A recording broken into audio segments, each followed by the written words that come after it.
ओम नमः सिद्धेभ्यः। मंगलमय मंगलकरण वीतराग विज्ञान नमो ताहि जाते भये अरहंतादि महान। करि मंगल करि हो महाग्रंथ करण को काज जाते मिले समाज सब पावे निज पद राज। मोक्ष मार्ग प्रकाशक ग्रंथ के छठे अधिकार पर अपनी चर्चा चल रही है और इसमें हम अब इसका अंतिम प्रकरण जो है कुधर्म का निरूपण और उसके उनके श्रद्धा नादिक का निषेध, इस पे चर्चा कर रहे हैं। और इसके साथ ही हमारे पर्वों में जो विसंगतियां आ गई हैं, हमारे पर्वों के आधार पर जो विकृतियां फैल गई हैं, उनकी भी चर्चा इसके साथ ही कर रहे हैं। वो चर्चाएं करना जरूरी भी है, क्योंकि जैसे रत्नकरण जी में एक श्लोक आता, न धर्मो धार्मिकेर बिना, कि धार्मिक जीव के बिना, माने धर्म का अवलंबन लेने वाले जीव के बिना धर्म नहीं रहता। ठीक उसी तरह से ये धर्म भी इन पर्वों के सहारे आगे बढ़ता है, ऐसा अपन कह सकते हैं। सामान्य कथन है, क्योंकि पर्व जो आते हैं वो हमारे ये धार्मिक प्रवृत्ति को, धर्म से संबंधित हमारी भावनाओं को एक तरह से बूस्टर का काम करते हैं। जैसे साल भर हम कैसे भी रहते हो, लेकिन जब 10 लक्षण आते हैं तो कैसा भी जैन हो, नामधारी भी, तो भी कम से कम 10 दिन तो वो आलू प्याज आदि बाहर का भोजन या अभक्ष आदि छोड़ ही देता है। तो ये 10 दिन में क्या हो गया ऐसा? तिथियों में कुछ विशेष बात है क्या? कि तिथियों में तो कुछ विशेषता नहीं थी, लेकिन एक पर्व का काल होता है और उसके निमित्त से, उसके आधार से कुछ अपनी भावनाओं को एक तरह से समझ लीजिए, क्या कहें, वो जैसे बूस्टर डोज होती है ना, बच्चों के टीके लगते हैं, बूस्टर टीके, वो थोड़े थोड़े सालों में लगते हैं, 3-4 साल में एक बार। तो उसी तरह से कुछ कुछ समय में बीच बीच में अपने को बढ़ावा देने के लिए, अपनी उस धार्मिक प्रवृत्ति को बढ़ावा देने के लिए, या यूं कहें कि अपने स्वयं का एक चेकअप के लिए, खुद खुद की भावनाओं के चेकअप के लिए ये पर्व आते हैं। तो धर्म का संबंध उस व्यक्ति से भी है और धर्म का संबंध इन पर्वों से भी है, ऐसा अपन कह सकते हैं। क्योंकि इन पर्वों में हम विशेष रूप से वो धार्मिक भावनाएं भाते हैं। जिसको धर्म की रुचि होती है वो धार्मिक भावनाएं भाता है, और चाहे किसी भी रूप में मनाए, सभी इन तिथियों को, इन पर्वों को धर्म का समय ही समझते हैं, धर्म का काल समझते हैं, धार्मिक दिन, धार्मिक दिवस ऐसा समझते हैं। तो इसीलिए अगर वो सही रूप में ये दिनों का उपयोग हो तब तो बहुत अच्छी बात है, लेकिन अगर विपरीत हो गया तो बहुत उल्टा उल्टा नुकसान हो जाता है ना। कल हम इस पैराग्राफ पर बात कर रहे थे, जो पहला पैराग्राफ था, पहले अपन तोडरमल जी ने जो जो लिख के दिया है अपने को, वो सारी बातें पढ़ लेंगे और उसके बाद फिर जिन जिन पर्वों की हमको चर्चा करनी है वो सारी अब हम चर्चा करेंगे। कल हम देख रहे थे कि जहां हिंसादी पाप उत्पन्न हो, वह विषय कषायों की वृद्धि हो, और वहां धर्म माने, वो सब कुधर्म है, वो सब कुधर्म है। हमारे सारे पर्व इसमें लपेटे में आ जाते हैं इस चक्कर में, मतलब विषय कषाय की वृद्धि हो रही है, पाप उत्पन्न हो रहा है, और हम तो सोच रहे हैं कि धर्म हो रहा है। तो धर्म की परिभाषा कल हमने शुरू में देखी थी, है ना। धर्म वास्तव में वीतराग भाव का नाम है, चारित्र का नाम है, और वो जो अपना मोह और क्षोभ से रहित आत्म परिणाम है, वो समत्व परिणाम ही चारित्र कहलाता है, वो ही धर्म है। अब उससे विपरीत हो और फिर भी धर्म माने, उसका नाम है कुधर्म। कल हमने ये बात देखी थी, इंद्रियों का विषय पोषण करे, यहां तक बात हुई थी हमारी, 5 इंद्रियों के विषय पोषण की, स्पर्शन, रसना, घ्राण, चक्षु, कर्ण, सबकी बात हो गई थी, है? ये सारे काम करके, ये सारा कार्य करके, और हम सोचते हैं कि बहुत अच्छा हुआ, बहुत बढ़िया धर्म हुआ, है? तो समझ लेना बहुत बहुत गड़बड़ पड़ी हुई है अभी धर्म के संबंध में। धर्म के संबंध में हमारी मान्यताएं उल्टी बनी हुई हैं अभी भी।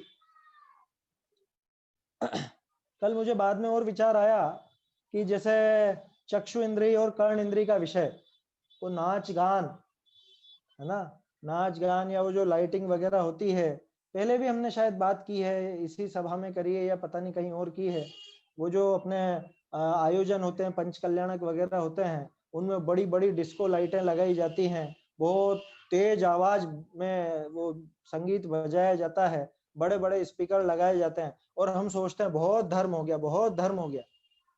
कि वास्तव में उसका धर्म से क्या लेना देना है, वो विचार कीजिए। धर्म की परिभाषा कुंदकुंदाचार्य ने दे रखी है, उससे आपकी वीतरागता बढ़ी या रागादि भाव बढ़े, उससे हिंसा बढ़ी या अहिंसा बढ़ी। अगर अहिंसा बढ़ी हो, वीतरागता बढ़ी हो, तब तो बहुत अच्छी बात है। लेकिन अगर ऐसा नहीं है और फिर भी हम उसको सोच रहे हैं कि बहुत अच्छा धर्म हो गया, हमने बहुत धर्म का साधन कर लिया, तो समझ लेना कुधर्म है। और कुधर्म माने क्या है? ग्रहीत मिथ्यात्व है। लो, सबसे बड़ा काम करने चले थे, सबसे बड़ा पाप कर बैठे। ग्रहित मिथ्या तो सबसे बड़ा पाप है ना। ये तो हमें पता है सबसे बड़ा पाप कौन सा है। कर्मों की तरफ से सिद्धांत तया भी बात करें तो सबसे लंबी स्थिति वाला कर्म कौन है? दर्शन मोहनी। और दर्शन मोहनी की स्थिति कितनी होती है? 70 कोड़ा कोड़ी सागर। आपको पता है 70 कोड़ा कोड़ी सागर किस जीव के बंधती होगी? सामान्य हर किसी को नहीं बंधती। बहुत से लोग तो ये सोचते हैं कि जो भी दर्शन मोहनी बांधते हैं वो 70 कोड़ा कोड़ी सागर की स्थिति बांधते होंगे। ऐसा नहीं है। दर्शन मोहनी तो अंतर मुहूर्त से लगा करके 70 कोड़ा कोड़ी सागर तक बंध सकता है। इतनी लंबी स्थिति रहती है। 1 साल का भी बंध सकता है, 2 साल का भी, 10 का भी, 100 का भी, 1000 साल का भी बंध सकता है। 1 सागर, 2 सागर, 1 कोड़ा कोड़ी सागर, 2 कोड़ा कोड़ी सागर, 70 कोड़ा कोड़ी सागर तक का बंध सकता है। लेकिन किसके बंधता होगा, कभी सोचा आपने?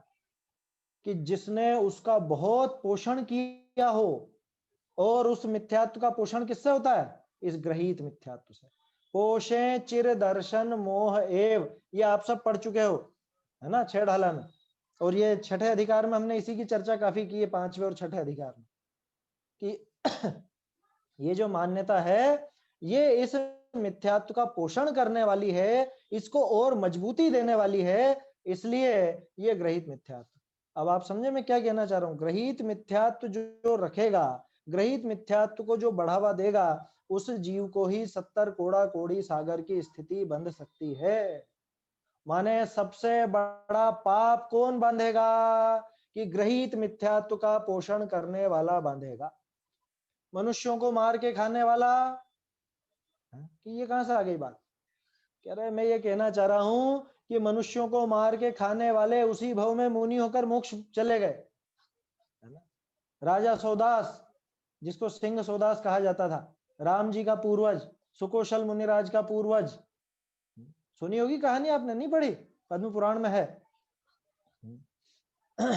तो वो सौदास उसी भव में मनुष्यों को मार के खा जाता था, गड़े हुए मुर्दों को मार के खा जाता था। और जिसने उसको वो मनुष्य के मांस की लत लगाई थी, जब कोई खाने को नहीं मिला तो उस रसोइये को ही मार के खा गया था। और उसके बावजूद उसी भव से सुधर करके वो मोक्ष गया। बोलो आप, मुनि बन करके, है ना, मतलब वो दशा सुधारी, वो भाव सुधारे, और वो सब वो मोक्ष चला गया। बोलो उसको 70 कोड़ा कोड़ी सागर नहीं भटकना पड़ा संसार में। मैं ये कहना चाह रहा हूं, किसी को मार के खाने का पक्ष नहीं ले रहे हैं अपन, लेकिन बात समझिए, हम किसको बड़ा पाप समझते हैं? हम बड़ा पाप समझते हैं, अरे ऐसी हिंसा करता है, अरे ऐसा काम करता है, ये ऐसा भक्ष खाता है, ये ऐसा।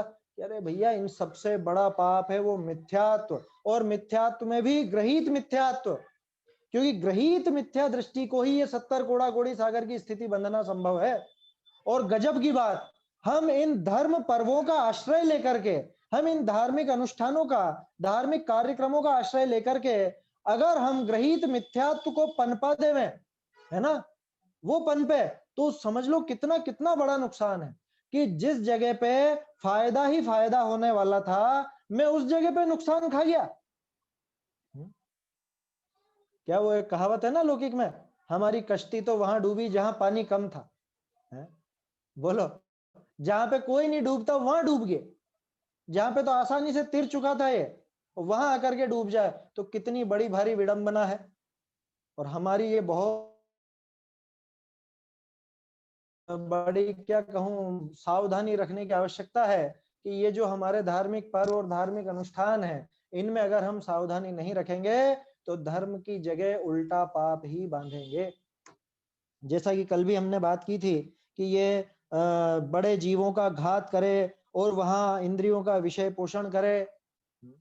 इसके बाद बात करते हैं अपन, उन जीवों में दुष्ट बुद्धि करके रौद्र ध्यानी हो। क्या सुनने में ऐसा लगता है कि अरे ये तो शायद वो यज्ञ वालों की बात है, वो जो बलि देते हैं ना, अब वो बलि देते हैं तो उसमें रौद्र ध्यान होता ही है उनके, हिंसा नंदी रौद्र ध्यान। मुझे बताइए, हमारे अभी जो ये पर्व आ रहा है वीर निर्वाण उत्सव, अभी हमारे घर के बच्चे वो दिए जलाएंगे, पटाखे चलाएंगे, इन सब में वो जीवों का घात नहीं होगा? और वो घात करके उसमें आनंद मानते हैं या नहीं? उन जीवों में दुष्ट बुद्धि करके रौद्र ध्यानी हो। किन जीवों में? कि जिन जीवों का घात हो रहा है और वहां उनको कोई परवाह नहीं, कोई परवाह नहीं। गजब हो गया। बच्चे भी ऐसे हो गए। खैर बच्चों की गलती नहीं है, वो उनके माँ बाप की गलती है, वो बचपन से उनको सिखाया नहीं। अब वो उसी तरह से वो भी तर्क देने लग जाता है, अरे कुछ नहीं होता, जीव कुछ नहीं होता, कोई नहीं मरता है। वो बच्चे ऐसा कहने लग जाते हैं। उनको समझाओ कि भैया पटाखे मत चलाओ, ये मत करो, वो मत करो। अब चूंकि ये दिन आने वाला है ना, इसलिए ये बात करनी भी जरूरी है। उन जीवों में दुष्ट बुद्धि करके रौद्र ध्यानी हो, इसमें आप सब चीजें ले लीजिएगा, वो पटाखे भी लीजिएगा। वो कि नहीं साहब हम पटाखे नहीं चलाते, अच्छा और दिए लगाते हो कि नहीं है? कि नहीं नहीं, एक दिया तो लगाना ही पड़ता है। कि मुझे ये बताओ क्यों लगाना पड़ता है, क्या कारण है वो दिया लगाने का, वो दीपक लगाने का क्या प्रयोजन है? आपके घर में लाइट नहीं है, है? भाई पहले के लोग दीपक जलाते थे क्योंकि उनके घर में बिजली नहीं थी, लाइट नहीं थी, दियों से ही रोशनी की जाती थी, तो दिए लगाते थे। और पर्व का दिन है, कुछ ऐसा अवसर है खुशी का, तो वो ज्यादा लगा देते थे। अब आपके घर में तो लाइट है ना, अब दिए का औचित्य क्या? गंभीरता से विचार कीजिए, औचित्य क्या है उसका? कि नहीं नहीं, वो हम वो उनको केवल ज्ञान लक्ष्मी प्रकट हुई और भगवान महावीर मोक्ष गए, इसकी याद में हम ये जला रहे। अच्छा, इसकी याद में आपको दिया जलाना ही याद रहा? वो महावीर स्वामी क्या क्या उपदेश देके गए वो याद नहीं रहा? वो याद नहीं आ रहा है? कि उस दिए में, उस दीपक में, या चलो दीपक छोड़ दो कि हम तो दिया भी नहीं जलाते, हमने तो नया काम चालू कर दिया है, आजकल तो वो एलईडी छोटे छोटे बल्ब होते हैं, उनकी सीरीज आती है, वो लगा के सजावट कर लेते। होता है ना, सजावट बहुत होती है, लोग बाग बहुत सजावट करते हैं, आज भी बहुत लोगों ने कर रखी है। क्या आज से ही चालू हो गए हैं त्योहार तो, है ना? आज क्या है वो, क्या बोलते हैं वो, देव उठनी एकादशी, आज देव जाग गए हैं। इनके, अरे हिंदुओं में है वो मान्यता, वो देव सो भी जाते हैं उनके यहाँ, हमारे जाग भी जाते हैं। और देव का मतलब वो भगवान, हमारे भगवान के तो निद्रा तो दोष कहलाती है, 18 दोषों में निद्रा नाम का एक दोष है ना, है? फिर कौन सी देव उठनी एकादशी? और आज से वो सजावट वजावट सब चालू हो जाएगी, लोगों के घरों में दीपक लगने चालू हो जाएंगे, जैनों के घर में। अन्य की बात नहीं करनी अपने को, अन्य को नहीं समझाना है, हमें तो स्वयं अपने ऊपर देखना है, हमारी परिस्थिति क्या है, हमारी प्रवृत्ति कैसी है, ये विचार करना है। जो भी लोग आप सब सुन रहे हैं, है ना, मुझे पता नहीं कौन कौन कहाँ कहाँ है, लेकिन जो भी हो, और अगर ये होता हो तो बिल्कुल बंद कर दीजिए, कुछ भी उसमें कोई अनिष्ट नहीं। अगर आपने उसमें इष्ट अनिष्ट की भावना रख रखी तो वैसे ही ग्रहित मिथ्यात्व। क्या? वो तो स्पष्ट ग्रहित मिथ्यात्व कि नहीं नहीं साहब, एक दिया तो जलाना ही पड़ता है। क्यों जलाना पड़ता है? कौन से शास्त्र में लिखा है कि एक दिया जलाना ही पड़ेगा आपको? कहाँ लिखा है? पहले तो थोड़ी सी पटाखों की बात करें, अन्य तो बात रह जाएगी, कर ही लेते हैं आज से बात, कहाँ इंतजार करेंगे, है? क्योंकि लोग बाग तो अब दिलाने जाएंगे सही बच्चों को, या किस्मत से नहीं भी जाएंगे, अब तो सरकार ने बैन लगा दिया है तो, है ना? जब बैन नहीं भी लगा हुआ हो, प्रतिबंध नहीं भी हो, तो भी बच्चों को बहुत प्रेम से समझाएं कि बेटा इसमें कौन सा आनंद मिलता है? कोई आनंद मिलता है इसमें? हम संसार में भी ऐसी वस्तु भोगते हैं जिसमें हमारी पांचों इंद्रियों में से किसी ना किसी इंद्रिय का सुख हो। जैसे हम मिठाई खाते हैं तो मिठाई में स्वाद आता है, अच्छी लगती है, चखते हैं, तो रसना इंद्रिय का विषय है। हम पंखा कूलर एसी चलाते हैं, हीटर चलाते हैं, तो स्पर्श अच्छा लगता है। हम नरम गद्दे पे सोते हैं, वो स्पर्शन इंद्रिय का विषय है। अच्छी अच्छी खुशबू सूंघते हैं, वो घ्राण इंद्रिय का विषय है। अच्छा अच्छा दृश्य देखते हैं, कुछ चलचित्र वगैरह देखते हैं, या कुछ भी अपन देखते हैं फिल्में वगैरह, तो वो सब मन का और आंखों का विषय है, कर्ण इंद्रिय का विषय है। संगीत सुनते हैं, वो इंद्रियों का विषय है। ये पटाखे कौन सी इंद्रिय का विषय है तो बताओ? स्पर्शन इंद्रिय का? कोई भी अपने हाथ में रख के पटाखा नहीं चलाता। ये मैं आप लोगों को बता रहा हूं ताकि आप बच्चों को समझाएं। ये बिल्कुल प्रैक्टिकल तर्क दे रहा हूं मैं आपको। ये बहुत पहले मैंने एक लेख लिखा था, लगभग 15-16 साल पहले, उस टाइम तो पढ़ता ही था, तब उसमें ये सारे तर्क बताए थे, और जब भी कुछ ऐसी चर्चा होती है तो बताता हूँ। ये आप बच्चों को समझाएं इस तरीके से कि भाई कौन सी इंद्रिय का विषय है, तू हाथ में रख के चलाएगा क्या वो पटाखा है? वो क्या होती है, वो बम है या फुलझड़ी है या अनार है, रॉकेट है, वो आपके हाथ में, उसको छू सकते हो जब वो जलता है? स्पर्शन इंद्रिय का सुख मिलेगा? नहीं मिलेगा। खाने की वस्तु है, रसना इंद्रिय का भी सुख नहीं है। तो खुशबू बहुत अच्छी आती है उसकी, बारूद की, अरे वो धुएं में सांस लेना मुश्किल हो जाता है। जिनको सांस की समस्या हो वो तो बेचारे बहुत बहुत परेशान होते हैं ये दिवाली के दिनों में, कोसते हैं ऐसे लोगों को कि अरे कहाँ ये धुआं धुआं कर दिया है सब जगह। सरकार तक कहती रहती है, वो एनजीटी नेशनल ग्रीन ट्रिब्यूनल है, उसने तो पाबंदी लगा दी कि भैया अगर यहाँ पे जिंदा रहना हो तो ये बंद कर दो, बिल्कुल पूरी तरह से बंद कर दो पटाखे वगैरह। क्यों? कि आपका जो प्रदूषण फैल रहा है, दिल्ली रहने लायक नहीं रह गई है। हर बार अखबार में पढ़ते हैं हम दिवाली के समय, क्या थोड़े दिन ये रोने रोते हैं, उसके बाद वापस उसी उन्हीं कामों में लग जाते। तो घ्राण का भी विषय नहीं, चक्षु का कि साहब चक्षु का तो विषय है ना, कि कहाँ है चक्षु का विषय? वो बम फूटते ही आंखें अपने आप बंद हो जाती, बंद हो जाती है ना एक झटके में, है? इधर वो बम का बम करके आवाज है और एकदम से आंखें मिच जाती है अपनी। तो बोलो आपको कहाँ वो उसका सुख मिला? और स्पर्श, ये कर्ण इंद्रिय का, अगर किसी के कान के पास पटाखा फूट जाए, उससे पूछो कितना मजा आया है? सुनाई देना बंद हो जाता। तो बोलो पांचों इंद्रिय में किसी भी इंद्रिय का ये विषय नहीं है, किसी भी इंद्रिय को सुख नहीं मिलता। ये तो हुई चलाने के बाद की बात, इसके पहले की बात भी अगर देख लो तो पटाखा फैक्ट्री के हाल देखना कभी आप।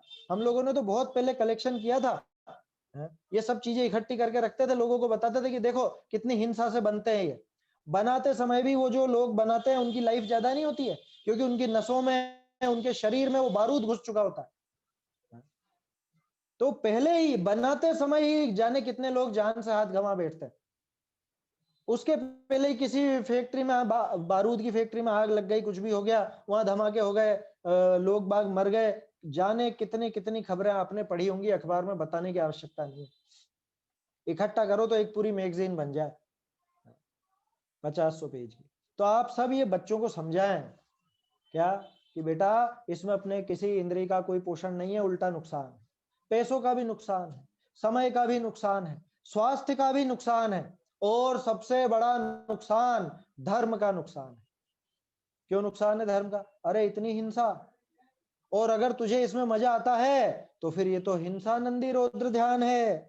क्या उन जीवों में दुष्ट बुद्धि करके रौद्र ध्यानी हो, लिखा ना ये, बोलो ये रौद्र ध्यान नहीं है क्या? और वो तो क्या सोचता है कि नहीं नहीं ये तो हमारा धार्मिक त्योहार है, धार्मिक पर्व है। चलो पटाखे की बात तो हो गई है ना, इतनी बात करनी, इससे ज्यादा नहीं। बाकी तो आप लोग समझाइए अपने अपने बच्चों को। अब अपन तो अपनी बात करें बड़ों की, ये सजावट वगैरह कितने लोग रुक जाएंगे हैं? बाबूजी कहा करते थे, बाबूजी का जो आखिरी प्रवचन शायद मैंने पहले भी जिक्र किया हो, वो कहता है कि सुनते नहीं है लोग, बहरे हैं, बिल्कुल बहरे, सभी बैठ करके अभी गर्दन हिलाएंगे, हाँ हाँ करेंगे, और घर जाके वही काम करेंगे जो इनको करना। भैया गंभीरता से विचार कीजिए, हम जैन हैं, आपको क्या दिखावा करना है? अभी टोडरमल जी आखिर में फिर से बताएंगे मोक्ष पहाड़ की एक गाथा, लज्जा गारव और भय। आपको किससे लज्जा है कि अरे पूरे मोहल्ले में देखो दिए जल रहे हैं, हम नहीं जलाएंगे तो अच्छा लगेगा क्या? हम अलग नजर आएंगे है? हमारी जो जो भी है, आपका मोहल्ला हो, कॉलोनी हो, या जो भी आपका एरिया हो, क्या अरे लोगों से बिल्कुल अलग नजर आएंगे, अच्छा नहीं लगेगा, थोड़ा सा ऑकवर्ड लगता है? क्या थोड़ा क्या बोलते हैं वो, पिछड़े से लगते हैं, स्टेटस दिखाने के लिए थोड़ी बहुत तो करनी पड़ती है साहब। अरे स्टेटस किससे किससे मैच करना चाहते हो? यहाँ तो कहते हैं हे सिद्ध जैसे जीव त्यों भवलीन संसारी वही है, नहीं है ऐसा? तो यहाँ तो सिद्धों के बराबर स्टेटस बताया गया अपना, कहने की बात है क्या वो? लेकिन नहीं, इसको तो बाहर का दिखावा चाहिए, हमें चाहिए बाहर का दिखावा, रंग रोगन शानो शौकत दिखावा, ये थोड़ा आतिशबाजी, आतिशबाजी तो चलो छोड़ दो, ये दीपक तो जलाएंगे ही सही, या एलईडी लाइटिंग तो करेंगे ही सही। मैं देख रहा हूँ अभी से बहुत से लोगों ने लगा दिए हैं और बहुत सी जगह हो चुके हैं। आपकी बात नहीं कर रहा हूँ, यहाँ पे कभी निकलते हैं बाजार में तो दिखता है। कि हमारे सजावट तो करनी पड़ती है। भैया इसमें हिंसा है या नहीं है? आपके वो दीपक वगैरह जलाने में हिंसा होती है या नहीं? अगर होती है और आपको फिर भी उसमें आनंद लगता है तो समझ लेना आप हिंसा नंदी रौद्र ध्यान कर रहे हो। और उसके बाद फिर अगर उसको धर्म का कार्य मानते हो तो उल्टा काम हो गया, और ग्रहित मिथ्यात्व का पोषण हो गया। मैंने देखा है हमारे रिश्तेदारी में ही बहुत सी महिलाओं को परस्पर आचार्यत्व करते हुए, आचार्यत्व समझते हो ना, एक दूसरे को बताते नहीं नहीं इतने नहीं जलाना, 11 जलाओ, 13 जलाओ, 15 जो भी है, मुझे पता नहीं कितना कितना बोलते हैं कि एक तरफ तो इस दिशा में तो इतने जलाना और उस दिशा में इतने जलाना, उस दिशा में इतने जलाना, रसोई में इतने जलाना और कमरे में इतने और देहली पे इतने हैं, अपने मकान के दरवाजे पर इतने, ये सब करते हैं ना, बताती है रहती है महिलाएं सब आपस में, शिक्षा देती है, जो बड़ी है वो बच्चियों को शिक्षा देंगी, तभी तो परंपरा आगे बढ़ेगी। क्या है ये भैया? ये ग्रहित मिथ्यात्व है, ग्रहित मिथ्यात्व। और अगर आपको धर्म की मान्यता नहीं भी हो तो हिंसा नंदी रौद्र ध्यान है। क्या हिंसा नंदी रौद्र ध्यान आया समझ में? उन जीवों में दुष्ट बुद्धि करके रौद्र ध्यानी हो तो विचार कीजिएगा।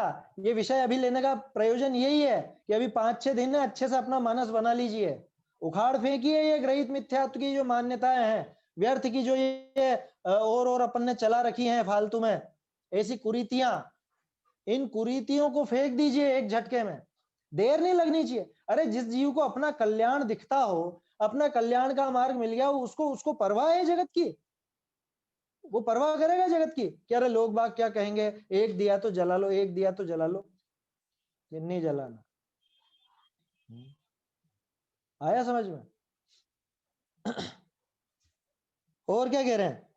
तीव्र लोभ से औरों का बुरा करके अपना कोई प्रयोजन साधना चाहे।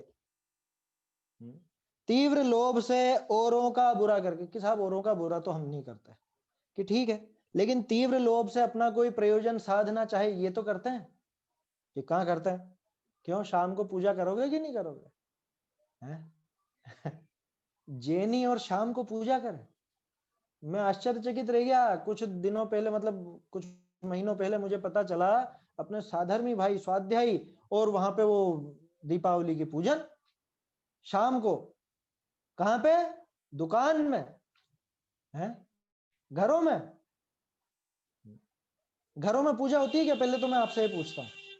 कोरोना काल में तो बहुत करी सब लोगों ने, क्या घरों में द्रव्य पूजा कर ली, गजब हो गया। क्या आप पढ़िए क्रिया कोश आदि जो चारित्र के ग्रंथ है थोड़े चरणानुयोग के, वो पढ़ना चाहिए। घरों पर द्रव्य पूजा नहीं होती, भाव पूजन आप कहीं भी कर सकते हो। भगवान का स्मरण आप बैठे बैठे मन में चिंतन कर सकते हो, गुनगुना सकते हो, बोल सकते हो, कोई दिक्कत नहीं। लेकिन घर पर आप बैठ करके और क्या करोगे? वहां प्रतिमा नहीं है तो तस्वीर के सामने, नहीं तो टीवी पे दिख रहे हैं, वहां टीवी पे भी द्रव्य चढ़ा रहे हैं, हम यहाँ पे द्रव्य चढ़ा रहे हैं। घरों पर द्रव्य पूजा नहीं होती, ये स्पष्ट लिख लीजिएगा आप। आया समझ में? कोई भी विद्वान कहते हो, कोई पक्ष लेते हो, मुझे परवाह नहीं, क्योंकि बहुत से लोग कह देंगे कि बहुत सारे विद्वानों ने कराई है साहब, उन्होंने खुद नहीं करी है, कि करी होगी, मुझे भैया उनसे मतलब नहीं है, वो उनका जाने। मैं तो सीधी बात ये जानता हूं कि चरणानुयोग के शास्त्रों में साफ है, पूजन भगवान की भगवान के सामने ही होगी, मंदिर में ही होगी। द्रव्य पूजा की बात कर रहे हैं, भाव पूजा तो आप चाहे जहां करो, उसकी मना नहीं है। तो अपनी तो बात क्या चल रही है? तीव्र लोभ से अपना कोई प्रयोजन साधना चाहे। वो जो दीपावली के दिन शाम को पूजा होती है, अभी तो इतने भोले लोग हैं, वो आकर के कहने लगेंगे अरे साहब जिनवाणी में लिखा हुआ है, जिनवाणी में लिखा है दीपावली की पूजा, शाम की पूजा जो है लक्ष्मी पूजन, तो अपनी जिनवाणी में लिखा। मैंने कि कौन सी जिनवाणी में? तो वो उठा के लिया लाल किताब पूजन की। अभी तो बहुत से लोगों को ये समझ में नहीं आता जिनवाणी किसको कहते हैं। उनकी नजर में तो वो लाल रंग के पुट्ठे वाली और जिसमें पूजाएं हो, ये उसको जिनवाणी कहते हैं बहुत से लोग आज भी। उनको पता ही नहीं है कि शास्त्र मतलब जिनवाणी होता है। वो समय सार को जिनवाणी नहीं कहेंगे, वो कहेंगे वो जो लाल रंग की जिल्द वाली जिनवाणी, माने पूजा की किताब, उसको जिनवाणी कहते हैं। और जिनवाणी में लिखा हुआ है साहब, हमने तो पढ़ा है 40-50 साल पहले की बहुत सारी पुस्तकें ऐसी छप गई जिसमें दीपावली की पूजा कैसे करना, उसकी विधि आ गई, उसका यंत्र आ गया, और उसमें बही खातों की पूजा वगैरह वो सब आ गई। और ये सब हमारा पढ़ा लिखा जैन समाज बिना सोचे आज भी ये काम करता है। ये देखने में आता, जो लोग बाहर चले गए हैं मेरे ख्याल से उनके तो छूट गया होगा। मैं देख पा रहा हूँ कि कुछ लोग विदेश से भी बैठ करके सुन रहे हैं यहाँ पे, यहाँ पे नाम आ रहे हैं किसी किसी के, तो लेकिन मेरे ख्याल से आप लोगों के यहाँ तो नहीं होगा ऐसा कुछ। आप लोग तो बच गए होंगे इन चीजों से। वर्षों पहले आप लोग जो बाहर चले गए, इंग्लैंड अमेरिका जो भी गए हैं,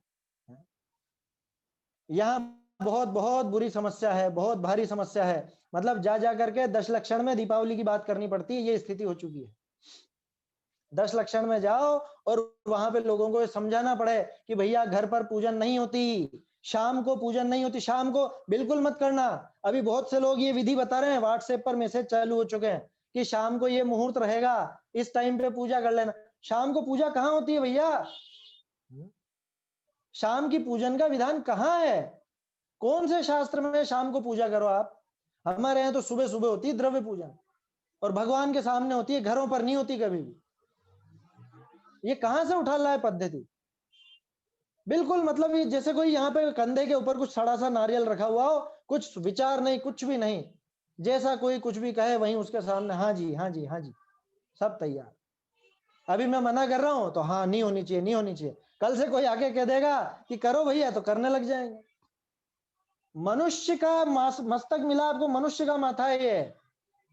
थोड़ा विचार करें गंभीरता से, हैं?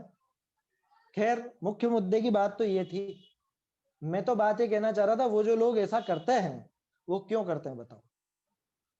कि नहीं नहीं साहब हम तो भगवान की पूजा करते हैं बस, वो केवल ज्ञान कल्याणक है ना। वो उनको गौतम स्वामी को शाम को हुआ था ना, उनको शाम को हुआ था तो हम शाम को मना रहे, शाम को कर रहे हैं कि अच्छा तो महावीर स्वामी रात में मोक्ष चले गए तो तुम रात को पूजा कर लेना उनकी, है ना। और करते ही बहुत से भाई तो रात में ही करते हैं, सूर्योदय होने के पहले ही वो सब चढ़ जाता है, निर्वाण लाडू वगैरह सब पूजा वगैरह हो जाती है, सब हो जाता है।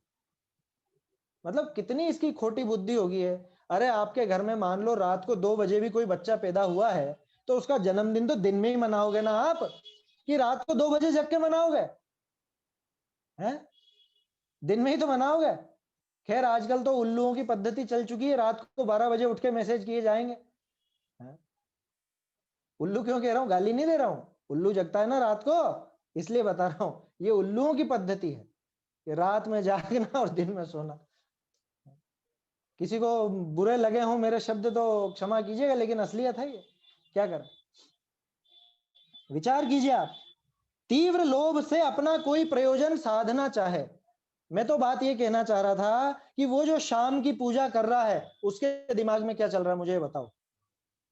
कि नहीं नहीं वो केवल ज्ञान कल्याण कुछ नहीं है, केवल ज्ञान कल्याण की वो सिर्फ ये लक्ष्मी की पूजा है और कुछ नहीं है। उसका सिर्फ रूप बदल दिया है, अन्य मत में वो लक्ष्मी की पूजा करते हैं, तुम यहाँ पे ये करने लग गए गौतम स्वामी की अथवा महावीर स्वामी की, या और बही खातों पर तो निशान लगाएंगे सही। भगवान की वो प्रतिमा तो दुकान पे है नहीं, तो भगवान की फोटो या कोई यंत्र वगैरह रखेंगे और उस पर ही कुछ भी साथिया वगैरह करके और उसकी पूजा कर लेंगे। ये पूजा की विधि है क्या? क्या इस तरह से पूजन होती है? क्या वो चित्र, जैसे ये चित्र है, ये चित्र पूजनीय है क्या? चित्र कभी पूजनीय नहीं होता, चित्र के कभी दर्शन नहीं होते। आप ये पद्धति चला रहे हो, आपके बच्चे देख रहे हैं, वो कल से मंदिर तक नहीं जाएंगे, वो घर में तस्वीर को ही नमस्कार करके ऑफिस पहुंच जाएंगे, दुकान धंधे पे पहुंच जाएंगे। ये विचार करने लायक बात है। और खास चीज, बार बार अपन वो विषय से हट रहे हैं, तीव्र लोभ से अपना प्रयोजन साधना चाहे। अब मैं कहता हूं छोड़ दो, शाम की पूजा मत करना। अरे नहीं साहब वो तो करनी पड़ती है। क्यों? कह रहे नहीं वो करनी पड़ती है, वो कुछ नुकसान हो जाएगा नहीं तो। ये तीव्र लोभ है ना, अपना प्रयोजन साधना चाहता है ना, काई का? रुपए पैसे का। वो लक्ष्मी पूजन करना चाह रहा है वास्तव में, और नाम देता है केवल ज्ञान लक्ष्मी की कर रहे हैं हम तो। कि तुम्हें लक्ष्मी नाम इतना प्रिय क्यों है ये तो बताओ, है? तुम्हें केवल ज्ञान लक्ष्मी, मैं कहता हूं केवल ज्ञान सूर्य की क्यों नहीं कर रहे हो तुम? केवल ज्ञान लक्ष्मी की क्यों कर रहे हो? है? तुम्हें वो लक्ष्मी ही क्यों चाहिए? अभी शब्दों पे बात करेंगे अपन, दीपावली पे भी बात करेंगे। बहुत से लोगों को हैप्पी दीपावली ही दिखती है, क्या दीपावली ही नजर आती है, उनको वीर निर्वाण नजर नहीं आता है। उसकी बात करेंगे, उसके लिए अभी समय है। पहले तो अपन इसी पर बात करें कि ये जो शाम की पूजा है, क्या ये जैन पद्धति है? बिल्कुल भी नहीं है। कितने ही बड़े से बड़ा विद्वान आपसे कह दे बिल्कुल गलत है, बिल्कुल गलत है, कि अच्छा आप खुद को सबसे बड़ा कहना चाह रहे हो क्या? है नहीं भैया, मैं किसी से बड़ा छोटा कुछ भी बात नहीं कहना चाह रहा हूं। मैं तो इतनी बात बताना चाह रहा हूं कि ये शास्त्र सम्मत नहीं है, ये विरुद्ध प्रवृत्ति है। जैन धर्म में सुबह पूजन होती है ना? शुद्ध आमनाई की बात कर रहा हूं, बाकी आपको जो लेना हो लेते रहिए। आप कह दोगे कि साहब हमने देखा है, ऐसे बहुत से ग्रंथ देखे हैं। यहाँ भट्टारक युगीन ग्रंथ बहुत से हैं ऐसे जो भट्टारकों ने लिखे हैं, है ना? अभी 200-400 साल पुराने भी मिल जाएंगे, जहाँ पे यंत्र मंत्र तंत्र सारी बातें मिलेंगी। रात में पूजन का, रात में अभिषेक का भी मिल जाएगा, स्त्रियों के अभिषेक का भी मिल जाएगा। तो क्या उन सबको प्रमाण मान लोगे आप? हम तो यहाँ शुद्ध आमनाई की बात कर रहे हैं। मूल मुद्दा ध्यान में रखिए, अहिंसा और वीतरागता, कि जहां वीतरागता खंडित हो, हिंसा बढ़े, वो कार्य किसी भी रूप में धर्म की क्रिया के रूप में स्वीकृत नहीं किया जा सकता। उसे हम धर्म नहीं कह सकते, और आप उसी को धर्म कहलाना चाह रहे हो, यही कुधर्म है। इसी का नाम कुधर्म। और क्या है कुधर्म बताओ? अब बोलो हम पढ़े लिखों के घर में नहीं घुस गया कुधर्म?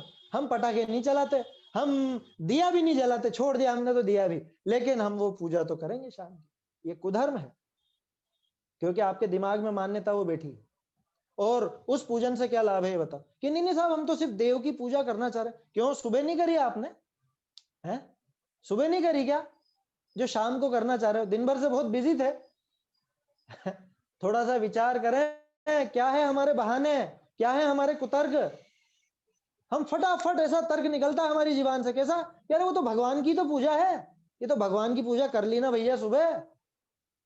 तुझे बहुत भक्ति उमड़ रही है, दिन में तो नहीं गया तो दोपहर में तो पूजा करना है? दोपहर में क्यों नहीं गए? अगर बहुत भक्ति थी दोपहर तक जाके कर लेते।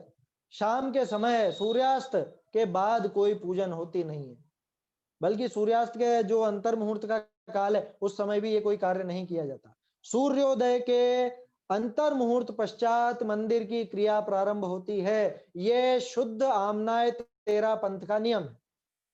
सूर्योदय के अंतर मुहूर्त बाद, अभी ये धीरे धीरे सूर्योदय लेट होता जा रहा है ना, लोग बाग बिल्कुल कि अरे तो क्या करें, बैठे रहें क्या, 8-8 बजे तक बैठे रहेंगे क्या कोई?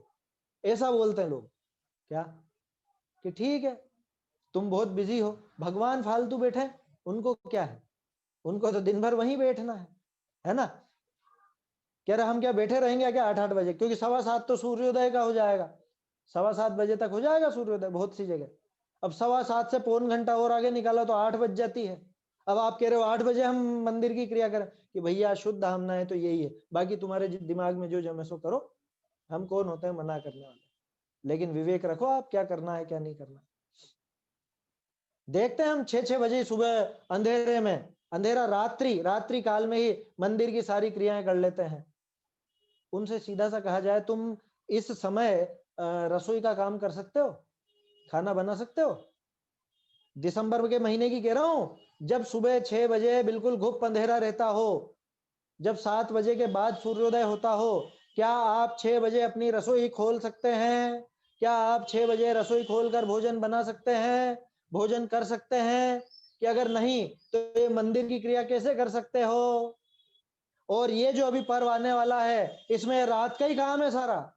सुबह भी सूर्योदय के पहले चढ़ा के आ जाएंगे, और शाम को भी सूर्यास्त के बाद वो पूजा वगैरह करेंगे। और किसकी पूजा करेंगे? कि भगवान की कर रहे हैं हम। और सामने क्या रखा हुआ है?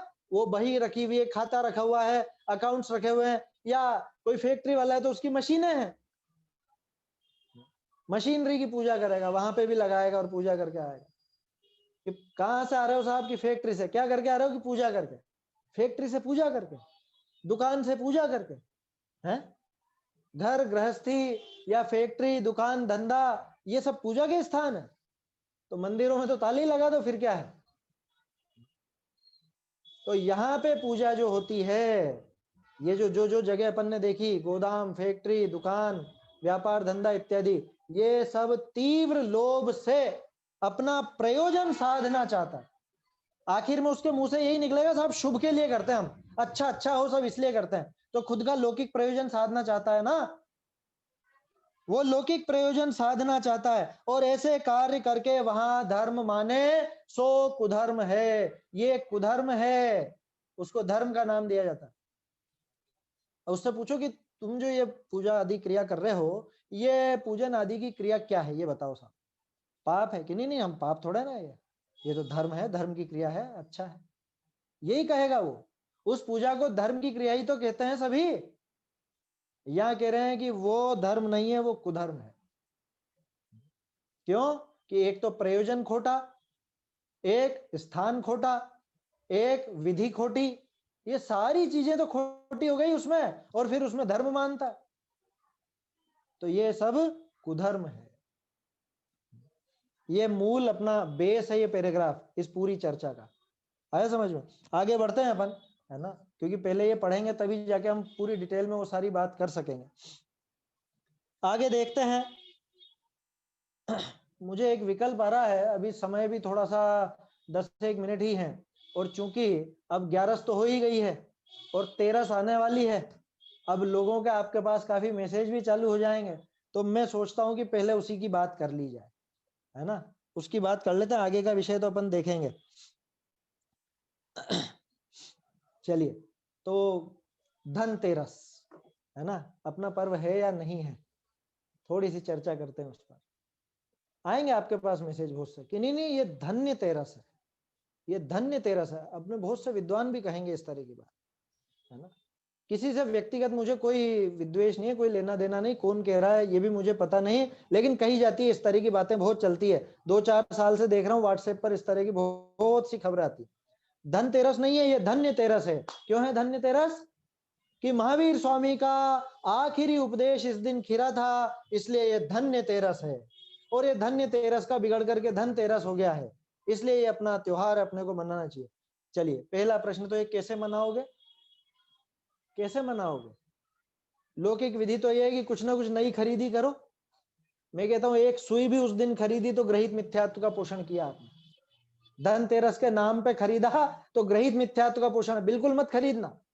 बुकिंग करा रखी हो तो कैंसिल करा देना, आगे पीछे के कर लेना कुछ भी अगर किसी के दिमाग में हो तो। दूसरा नाम देंगे उसको ध्यान तेरस।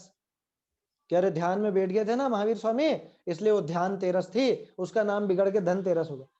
मुझे एक बात ये बताओ कि अन्य मत में कहीं आपको वीर निर्वाण उत्सव का कुछ बिगड़ा हुआ नाम मिला है? हमारे पर्व जो है उनका नाम मिला, 10 लक्षण नाम मिला कभी आपको? वीर शासन जयंती का कुछ नाम मिला? तो फिर आप क्यों फालतू में संगति बिठाना चाह रहे हो दूसरे से, और आपको लगता है कि दूसरे लोगों ने आपसे ही लिए सारे त्योहार? उनकी अपनी कथाएं हैं, उनके समय में उनके जो भी उनके शास्त्र हैं, उनका मत जैसा भी है, उनकी खुद की कथाएं, वो उसके हिसाब से मनाते हैं। आप क्यों उनसे संगति बिठाना चाहते हो? आप क्यों ये बताना चाहते हो कि हमारे यहाँ से निकले हैं सबके सब, या जो भी है? कह रहे वो बात ठीक है, जो भी है हमारे यहाँ से निकले, कि किस पे क्या प्रभाव है उससे लेना देना नहीं। आप क्यों फालतू में ये दूसरे पर्वों को जैन पर्व सिद्ध करना चाहते हो? क्यों आप ये कहना चाहते हो कि नहीं, है ना? देखो ना, स्थिति पे ये हुआ था ना, कि चलो ये भी देख लेते हैं। अब मैं आपके सामने प्रमाण और तर्क ये दोनों से बात करूंगा। पहले प्रमाण की बात सुन लीजिए आप। महावीर स्वामी की निर्वाण तिथि क्या है? कार्तिक की अमावस्या। सभी कहेंगे कार्तिक की अमावस्या। आप तिलोय पन्नती, मैं जो ग्रंथ बोल रहा हूं चाहो तो देख लेना, तिलोय पन्नती, हरिवंश पुराण, महापुराण, उत्तर पुराण, ये 3 तो मैंने पुराणों के नाम लिए, और एक तिलोय पन्नती का नाम लिया है। इन चारों ग्रंथों में महावीर स्वामी का निर्वाण कल्याणक की तिथि देखिएगा, पता चल जाएगा क्या है तिथि। कार्तिक कृष्ण चतुर्दशी, अमावस नहीं है, कार्तिक कृष्ण चतुर्दशी है। मैं प्रमाण सहित ये बात कह रहा हूं, मनगढ़ंत बात नहीं बोल रहा हूं।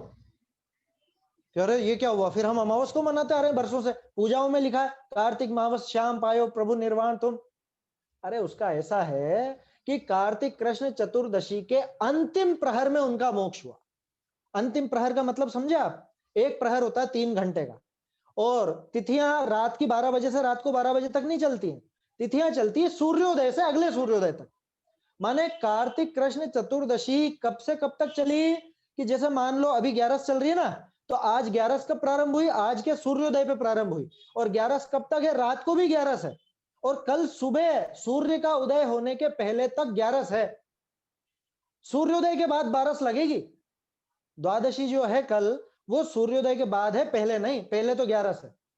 तो सूर्योदय के पहले के 3 घंटे के किसी समय में मान लीजिए कि 7 बजे के लगभग, 7 बजे के लगभग सूर्योदय हो रहा है।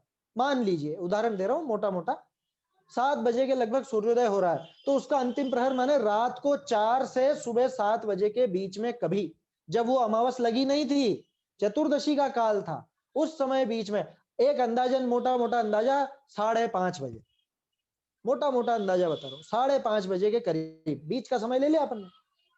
उस समय महावीर स्वामी का मोक्ष हुआ। कार्तिक कृष्ण चतुर्दशी का अंतिम प्रहर, जब अमावस लगने में थोड़ा ही समय बाकी था, 1-1.5-2 घंटा ही बाकी था, इससे ज्यादा बाकी नहीं था, अमावस लगी नहीं थी, उसके पहले वो मोक्ष गए। ठीक है, ये ग्रंथों के प्रमाण की बात कर रहा हूं मैं। बात चल रही थी धनतेरस की, बात आ गई उस पर, क्यों आई वो बता रहा हूं। अब वो अमावस को मनाओ, चौदस को मनाओ, उसमें कोई समस्या नहीं है, क्योंकि होता क्या है, वही जैसा भी उदाहरण लिया था, रात को 2 बजे भी बच्चा पैदा होगा तो मनाया तो सुबह ही जाएगा ना, दिन में ही जाएगा उसका जन्मदिन। ठीक ऐसे ही जब वो निर्वाण हुआ, अब लोग बाग तो सूर्योदय के बाद ही वो मनाएंगे ना, लोग बाग उठ के आएंगे, अपने सब काम धाम से निवृत्त होकर के, नहा धो करके वहां आएंगे, देखेंगे भगवान तो गए, निर्वाण हो गया उनका, तो फिर उसके बाद ही तो मनाएंगे। तो वो सूर्योदय के बाद चलने लगा तो अमावस से चलने लगा, हमको तिथि से झगड़ा नहीं। ठीक है, लेकिन मैं जो तर्क की बात और प्रमाण की बात कर रहा हूं वो आप सुनिए ध्यान से। तो तिथि क्या रही? कार्तिक कृष्ण चतुर्दशी। ठीक है, महावीर स्वामी का योग निरोध काल कितना? योग निरोध काल समझते हैं आप लोग? योग निरोध काल माने कि जब वो उपदेश देना बंद हो जाता है और फिर वो अपने एक तरफ एकांत ध्यान में जाते हैं और उसके बाद उनका मोक्ष होता है। योग निरोध काल ज्यादातर ग्रंथों में है 2 दिन का, और तिलोय पण्यति में 1 महीने का लिखा हुआ, नहीं 1 महीने का वो गलत छपा हुआ है, शायद उसमें 3 दिन का या 1 दिन का, जो भी है, 2 दिन का तो है ही सही। ज्यादातर ग्रंथों में 2 दिन का है। 14 से 2 दिन काटिए, कौन सी तिथि आई? 14 गई, 13 गई, कौन सी तिथि आई? 12। तो आखिरी उपदेश कौन सी तिथि पर हुआ? 12 के दिन हुआ, 13 के दिन कहां हुआ? तो जो लोग ये कुतर्क करते हैं कि 13 के दिन महावीर स्वामी का अंतिम उपदेश हुआ था, बिल्कुल झूठ, बिल्कुल झूठ। 12 के बाद तो उनका उपदेश ही नहीं हुआ, 13 के दिन अंतिम उपदेश कैसे हो सकता है? ये तो थी आगम प्रमाण की बात। अब सुनो तर्क की बात, है ना, कि मान लो कि अगर 13 के दिन आखिरी उपदेश हुआ भी, तो आप उसको धन्य कहोगे कि अभागी कहोगे? है? क्यों कह रहा हूं मैं ऐसा? एक पर्व मनाते हैं अपन, वीर शासन जयंती, मेरी नजर में सबसे बड़ा पर्व है वो। क्यों? कि अगर महावीर स्वामी का उपदेश ही नहीं होता तो ये चर्चाएं कहां से आती, ये ग्रंथ कहां से होते? वीर शासन जयंती कौन सा दिन था? कि 66 दिन तक जब भव्य जीव प्यासे बैठे थे, भगवान का उपदेश नहीं हुआ, और 66 दिन बाद श्रावण कृष्ण एकम के दिन महावीर स्वामी का पहला उपदेश खिरा। वो तिथि कितनी कितनी ऊंची, वो सबसे बड़ा पर्व मनाया। अब जिस दिन उपदेश प्रारंभ हुआ वो तिथि अगर धन्य है, तो जिस दिन अंतिम उपदेश हुआ वो धन्य कैसे हो सकता है? मेरा तर्क समझ में आ रहा है? कभी स्कूल के बच्चों से पूछना कि बेटा सबसे अच्छा पीरियड कौन सा, फर्स्ट पीरियड अच्छा है कि लास्ट पीरियड अच्छा, कि लास्ट पीरियड? क्यों? कि अब घंटी बज जाएगी छुट्टी की, अब पढ़ना नहीं पड़ेगा, छुट्टी छुट्टी छुट्टी। समझ में आया?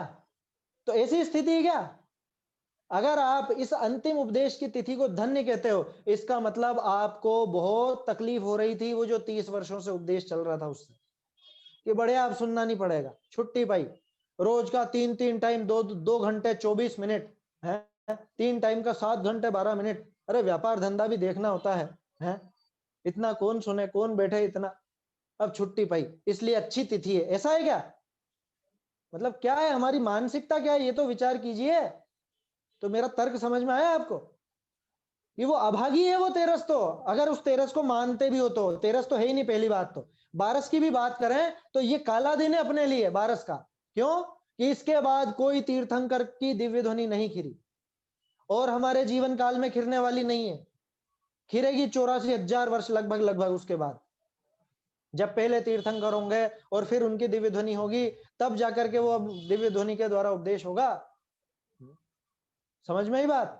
तो अगर ये अंतिम उपदेश की तिथि मान के आप इसको धन्य तेरस या ध्यान तेरस कहना चाहते हो तो बहुत भ्रम में हो, बहुत भ्रम में हो। न तिथि से मैच होता है वो, न इस तर्क से मैच होता है। और बताऊं, ये बताइए कि आपको पर्वों की कोई कमी है क्या? है आपको पर्वों की कमी है क्या? 3 बार वर्ष में 10 लक्षण आते हैं, अष्टानिका आती है, 24 तीर्थंकरों के 5 कल्याणक गिनो तो 120 दिन हो जाते हैं, हालांकि एक ही दिन बहुत से होते हैं। तो पर्वों की हमें कोई कमी नहीं है। फिर क्यों आपको ऐसा करना है कि हाँ ये भी हमारा पर्व, ये भी हमारा पर्व, ये भी हमारा पर्व? ऐसे इसका अगला दिन है रूप चौदस, कि महावीर स्वामी का आखिरी बार रूप देखने को मिला इसलिए रूप चौदस। और आप कैसे मनाओगे? अरे रूप, हम भी रूप निखारेंगे, ब्यूटी पार्लर जाएंगे, है ना। महिलाएं रूप चौदस पे क्या करती है? रूप चौदस सजने संवरने का त्योहार है हिंदुओं का, जैनों का कोई त्योहार नहीं। आया समझ में? हिंदू में मालूम उसका क्या नाम है? नरक चौदस। नरक चौदस नाम है, देखना आप हिंदुओं के त्योहारों में ये नाम मिलता है, रूप चौदस भी आता है। अच्छा, और मुझे ये बताओ, आप कहते हो आपका त्योहार है, पूरी दुनिया जैन पर्वों को मानने लग गई। ऐसा गजब का आश्चर्य कहां से हो गया है कि जैनियों के पर्वों के नाम ले लिए पूरी दुनिया ने? 10 लक्षण तो नाम नहीं लिया, अष्टानी का नाम तो नहीं लिया, वीर शासन जयंती तो नहीं लिया, और जो अपने वीर निर्वाणोत्सव ये नाम तो नहीं लिया। बाकी आपके धनतेरस आपसे चुरा लिया, रूप चौदस आपसे चुरा ली। कहां कहां बुद्धि लगा रहे हो? थोड़ा विचार तो करो। क्यों हमको ये तुकबंदी करनी है? क्यों हमको उनसे संगति बैठानी है? और एक सबसे बड़ा तर्क आपको देता हूं, हम लोग अल्पसंख्यक घोषित हुए ना अभी 2-4 सालों में ही, क्यों नहीं हुए थे आज तक? पता है आपको? सुप्रीम कोर्ट में तर्क ये दिया जाता था कि आप हिंदुओं से अलग कैसे हो, हमको सिद्ध तो करो। आपकी पूजा पद्धति वही, आपके पर्व वही, अगर आप उन्हीं पर्वों को मनाते रहोगे, आप अलग कहां से नजर आओगे? और अलग नजर नहीं आओगे तो किस बात के अल्पसंख्यक बताओ? जैसे हिंदुओं के त्योहार है वही त्योहार आप मनाते हो, वही धनतेरस मनाते हैं आप भी धनतेरस मनाते हो, वही रूप चौदस मनाते हैं आप भी रूप चौदस मनाते हो, वही दीपावली मनाते हैं आप भी दीपावली मनाते हो, वो नवरात्रा मनाते हैं आप नवरात्रा मनाने लग गए, विजयादशमी मनाने लग गए। तो आप उनसे भिन्न कैसे? ये सुप्रीम कोर्ट का तर्क था। और बड़ी मुश्किल से अपने विद्वानों ने, अपने जो भी और वकील लोग लड़े, उन्होंने तर्क दिए, प्रमाण दिए कि नहीं भैया, हमारे देव भी अलग हैं, हमारे शास्त्र भी अलग है, हमारे पर्व भी अलग हैं, तब जाकर के आपको अल्पसंख्यक का हिंदुओं से अलग होने का दर्जा मिला है। नहीं तो लोग तो हिंदू और जैन एक ही समझते हैं। विदेश में जाओ आप, वहां पूछे भैया जैन मंदिर किधर है बताना, तो वो पता नहीं कौन कौन से मंदिर पहुंचा देगा आपको, क्योंकि उसकी नजर में तो जैन और हिंदू एक ही। आप इस भिन्नता को समाप्त क्यों करना चाहते हो? मैं ये कह रहा हूं कि आप अपनी भिन्नता अलग सलामत रखो ना, उसको सुरक्षित रखो ना। पारसियों से सीखना चाहिए हमको। पारसी लोग अन्य व्यक्तियों को अपने समाज में शामिल नहीं करते, बिल्कुल भी नहीं करते, न कार्यक्रमों में बुलाते हैं, और अन्य मत में कोई शादी नहीं करता। शादी हो जाए तो उसको समाज से बाहर कर दिया जाता है। पारसी भी अल्पसंख्यक है, पता है आपको? और पारसियों को पूरी दुनिया जानती है कि ये बिल्कुल अलग धर्म है, ना ये हिंदू है, ना ये मुस्लिम है, ना ये सिख है, ना ये ईसाई है, कुछ नहीं है, ये अलग ही। और आप उनमें घुसते रहते हो, आप उनके पर्वों को अपना बनाना चाहते हो। ऐसे कैसे आप उनसे अलग सिद्ध होगे? मैं लौकिक दृष्टि से बता रहा हूं यार, इसका धर्म से लेना देना नहीं है। धार्मिक नुकसान तो यह होगा कि इसमें फालतू के राग रंग और बढ़ा करके आप अध्यात्म से और दूर हो जाओगे। लौकिक नुकसान, धार्मिक नुकसान, व्यक्तिगत नुकसान, नुकसान ही नुकसान है, और कुछ भी नहीं है। तो ये जो धनतेरस की बात है ना, ये अपन ने आज इसलिए कर ली क्योंकि परसों बहुत से लोग सोचेंगे कि हाँ हाँ अपना त्योहार है। अरे अपना त्योहार है तो मनाते कैसे हैं ये भी सिखा दो है। हमारे तो सब पर्वों की एक ही विधि है, वही पूजन, स्वाध्याय, भक्ति आदि, यही और क्या है बताओ? आया समझ में? शास्त्रों में जो हमें आत्मा का स्वरूप समझाया गया है, वो स्वरूप समझे, यही पर्वों को मनाने का असली तरीका है। महावीर स्वामी का निर्वाण किसने सबसे सही ढंग से मनाया बताओ? गौतम स्वामी ने। इधर निर्वाण हुआ और उन्होंने शाम को केवल ज्ञान प्रकट कर लिया कि अब मैं क्या करूं यहाँ बैठा बैठा, मैं थोड़ी ना कोई उनके लिए ही बैठा था, मैं अब मेरा काम करूंगा। करा उन्होंने खुद का काम, केवल ज्ञान प्रकट किया शाम को। उस तरफ ध्यान नहीं जाता। लेकिन हमको तो वो पूजा करनी है, शाम को हमें तो सजावट करनी है, हमें तो दिए जलाने हैं और पता नहीं क्या राग रंग के कार्यक्रम करने हैं, मिठाइयां खानी है, मिठाइयां खिलानी है। ये सारे काम अगर धर्म के नाम पर आप करते हो, ये ही सब कुधर्म है। आया समझ में? तो ये धनतेरस की बात एक अपन ने कर ली, रूप चौदस की भी बात कर ली, और भी अभी दीपावली के बारे में भी अपन बात करेंगे, है ना। ये सब चर्चा जारी रहेगी अपनी। अब तो कल अपन देखेंगे इसके आगे का विषय, है ना। दान का प्रकरण तो अपन देख चुके हैं पहले, उसके बारे में अपन बात नहीं करेंगे अभी, अभी उसका प्रसंग भी नहीं है। अपन 189 पेज से कल देखेंगे, है ना। आप प्रकरण तो पूरे पढ़ के रखिए, क्योंकि आगे पीछे सब मिलता हुआ ही विषय आएगा पर्वों के संबंध में, है ना। समय अभी हो चुका है, आगे की चर्चा कल करेंगे। बाकी सभी आप लोग इन बातों पर गंभीरता से विचार कीजिए, है ना। मेरा कोई ऐसा व्यक्तिगत किसी से कोई विद्वेष नहीं है, ना ही मेरी ये भावना है कि आप सब मुझको बिल्कुल सही सही स्वीकार करें, लेकिन ये मैं आपसे कहता हूं, इन पे विचार कीजिए, और ये जो गलतियां हैं इनको हमें जल्दी से जल्दी सुधार लेना चाहिए, तुरंत इनको छोड़ना चाहिए। पता चले कि ये काम गलत है, ये धर्म के नाम पे गलती हो रही है, तो तुरंत उसमें सुधार करना ही चाहिए। आप शास्त्र पढ़िए, मेरा कहा मत मानिए, शास्त्रों को मानिए, तर्कों को मानिए। तोडरमल जी की पहली पंक्ति याद रखिए, जहां हिंसादि पाप उत्पन्न हो, विषय कषाय की वृद्धि हो, ऐसा काम धर्म नहीं हो सकता। उसको धर्म माने वो कुधर्म। आगे की चर्चा कल करें। निज निधि निज में बताई, यह अनंत उपकार है, इसके लिए जिन वाणी माँ को वंदना शत बार है, वंदना शत बार है।